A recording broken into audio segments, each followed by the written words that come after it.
I will never forget this time I was on a live and I was talking to a guy and he asked me straight up, like I wish I had the clip because I would have just played it right now, but it was too many weeks ago, maybe months ago at this point. But he asked me straight up and down, no, not a blink of an eye, not a stutter or anything. He was like, public. He was like, so you mean to tell me it's not okay for me to come home and to take out my take out my frustration from the day out on my woman in the bed? And I was like, no, no. I was like, what? That's crazy. Like, what are you talking about? I mean, it was so like, it, sometimes when men say stuff to me, I'm not shocked that we think like that because I've thought like that too. Don't get me wrong. I don't want to, y'all know me. If it applies, it applies. I'm not gonna sit here and hold it and act like it doesn't apply or it didn't apply. I'm saying though that the the brazenness in which men say it tells me that it's so normalized in our culture that we just feel comfortable saying it out loud.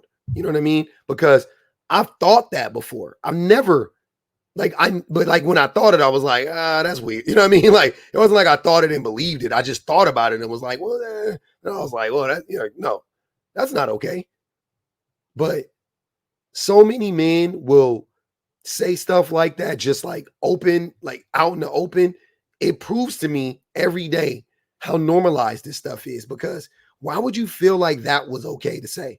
Why would you feel like that's normal unless you believe like, yeah, most this is how men think, which he may be right. I think he's closer to the truth than not, you know what I mean? But it still was crazy to me. I think we're seeing the intersectionality of a couple of things. So the first thing is that men are angry. So we have incels, we have school shooters. Men are resentful towards women.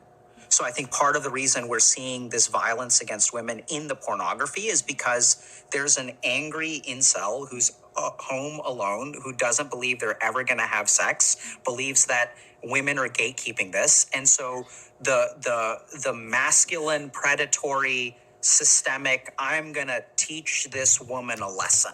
She doesn't get to say no to me. So these kinds of feelings are being, someone has figured out on a tube site that if I give men this fantasy, they are going to watch it more and more. And this is what we see. Punish fucking of women. We see punish fucking on women all the time. I'm going to destroy you. I'm going to, banging and smashing and But you're saying that's a social problem, not a porn industry problem. I think what the porn industry is doing, the porn industry is figuring out, this is what all technology is doing. The machine learning is figuring out. Machine learning is figuring it out. So as you cited some statistic about, sexual activity, like more virgins than ever before, more sexual frustration than ever before, more frustration with life than ever before. And so let's give you this extreme thing that's chicken. Yeah, he's not. I mean, he's not wrong. He's definitely not wrong for the most part. But I do have a few critiques about what he said, a few tweaks. I think we're seeing the intersectionality of a couple of things. So the first thing is that men are angry. So we have incels, we have school shooters. I don't like that he's mentioning these extreme groups of men as if these are the only groups of men that are angry. Like men are angry, and those are the most extreme versions of men. But most men are angry. The general population of men are angry. Let's start there. Men are resentful towards women.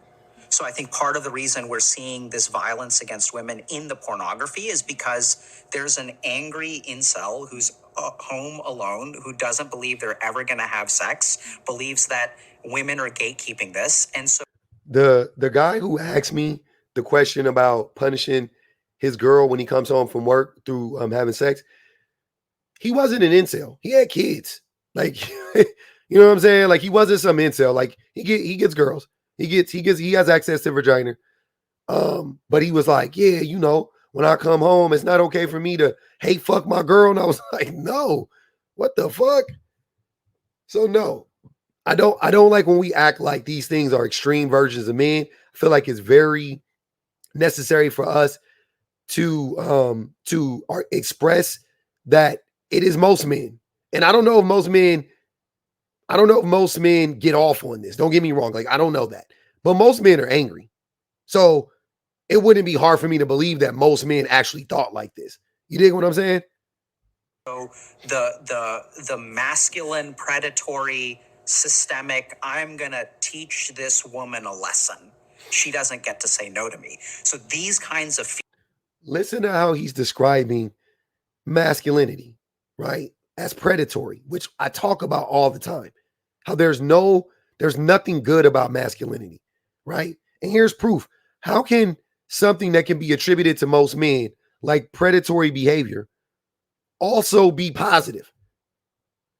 You know what I'm saying? It doesn't make any sense. He's saying masculinity in and of itself is predatory in nature. Okay, enough said. Masculinity is trash. Let's throw it away. feelings are being, someone has figured out on a tube site that if I give men this fantasy, they are going to watch it more and And more. this is what we see. Punish fucking of women. We see punish fucking of women. And I had somebody point this out to me a while ago, but they were talking about like the phrase, like beat it up, beat that pussy up, things of that nature. I never connected that dot, you know what I mean? Because obviously I'm a man, and I have long been misogynistic. I didn't think anything of it. I just thought it was like, beat that pussy up. You know what I'm saying? It's a good song. Beat the pussy up. I just thought it was just something to say. You know what I'm saying? Like you want to give her a good hunching, right? You're giving her a good hunching. You want to beat it up. But definitely the older I got, I was like, yeah, that's wild. Like hunching on vagina hard, like just smacking it hard. Some women may like that, but and there's a time in the session to do that, right? But that shouldn't be the overall goal. Oh, I want to beat it up until it's sore. Why do you want to hurt her? You know what I'm saying? Like, I get that in men's mind. I think that a lot of us think that it's when a vagina is sore, we make it sore. It's like a gym soreness, like, oh, I'm sore from the gym yesterday. And maybe it is for women. I don't know. But it doesn't come off that way to me. Just thinking about it, I'm like, yeah, that's bad that you just made her sore like that. You don't want her to be stiff. You don't want her to have any pain after you get done, right? You want it to be enjoyable. So, yeah, just that in and of itself, like, doesn't sit right with me now in my older age. But definitely when I was younger, I didn't think anything of it. But some women brought it to my attention a while ago, maybe even my wife. And I was like, man, wow, that's fucking weird. Like, yeah, you know what I mean? Like, it's these little things that we don't notice about culture that's in our culture, right? That normalizes all of this toxic and problematic and destructive behavior. It's just, you just don't notice it, right? You just don't notice it. You're just like, I'll beat the pussy up, up, up, up. I'll beat the pussy up. Wait, I'll beat it up. What the fuck? Like, you know? And most men won't track it like I didn't. Like most men don't. They don't think about it. That's what I'm saying. It's society is sick. Society is sick. Right? And the sickness is misogyny. The sickness is oppression. Pretty much exploitation, whatever you want to call it. That is the sickness. And you just see how they try to normalize it at every single turn. I'm really sick of people talking about agendas. Agenda this, agenda that. The LGBTQIA agenda. I've heard the feminist agenda.